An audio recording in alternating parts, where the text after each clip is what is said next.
मित्रों नमस्कार। एक बार फिर YouTube चैनल पर आप सभी का स्वागत है। मित्रों, शीत ऋतु अपनी चरम सीमा पर है। ऐसे समय में वर्तमान की सशक्त भारत विदेश नीति को देखकर इतिहास की कुछ घटनाएं याद आती हैं।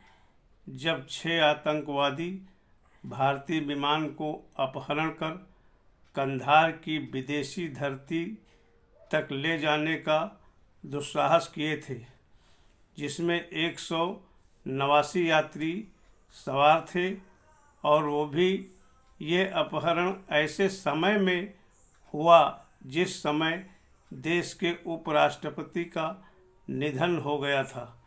बड़ी विषम परिस्थिति देश के सामने बनी हुई थी।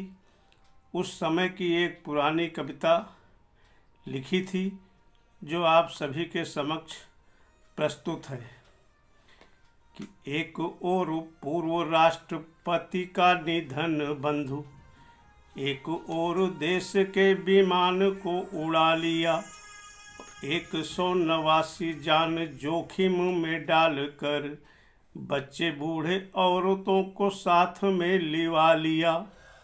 कि कितना दबाव सरकार पर बना हुआ है, कैसे सुलझाया जाए, किसने खता किया, और विश्व जानता है ये अन्याय से भरा है कार्य, किंतु 8 दिन बाद सबको रिहा किया।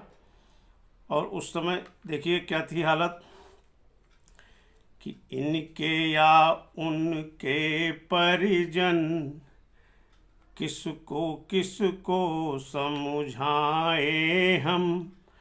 और वो परिजन क्या है कि इधर उपराष्ट्रपति के परिजन दुख में, उधर जिन यात्रियों का अपहरण हुआ उनके परिजन दुख में। देश किसको किसको ढाढ़स बंधाए, किसको किसको समझाए कि इनके या उनके परिजन किसको किसको समझाए हम। इधर करें अंत्येष्टि, उधर अपहरण केस सुलझाए हम।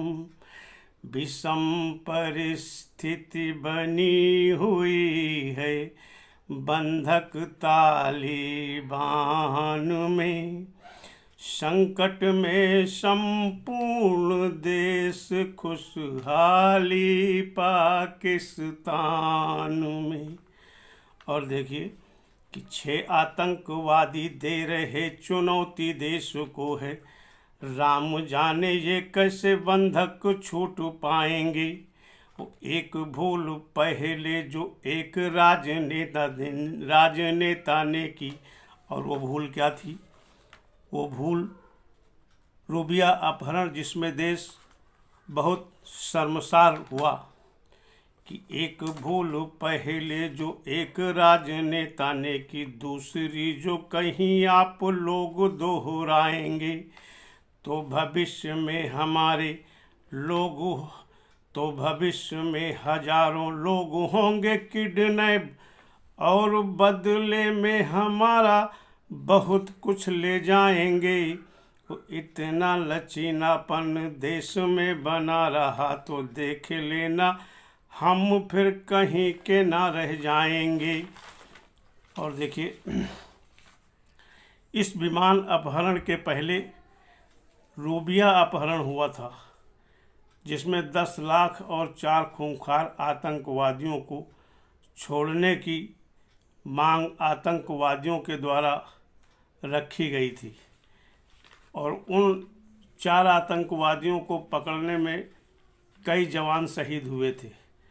कि 4 को पकड़ने में 400 मरे, परंतु 10 लाख हेतु आन बान बेचने लगी। माया मोह में है लिप्त कई मेरे जिम्मेदार, नेता राजनीति की दुकान बेचने लगे। कि राम मेरे देश के हैं, देश मेरे राम का है, फिर भी कई यहाँ ईमान बेचने लगे और रहते हैं देश में और खा रहे हैं देश का। भूमाफिया हमारे शमशान बेचने लगे। नमस्कार।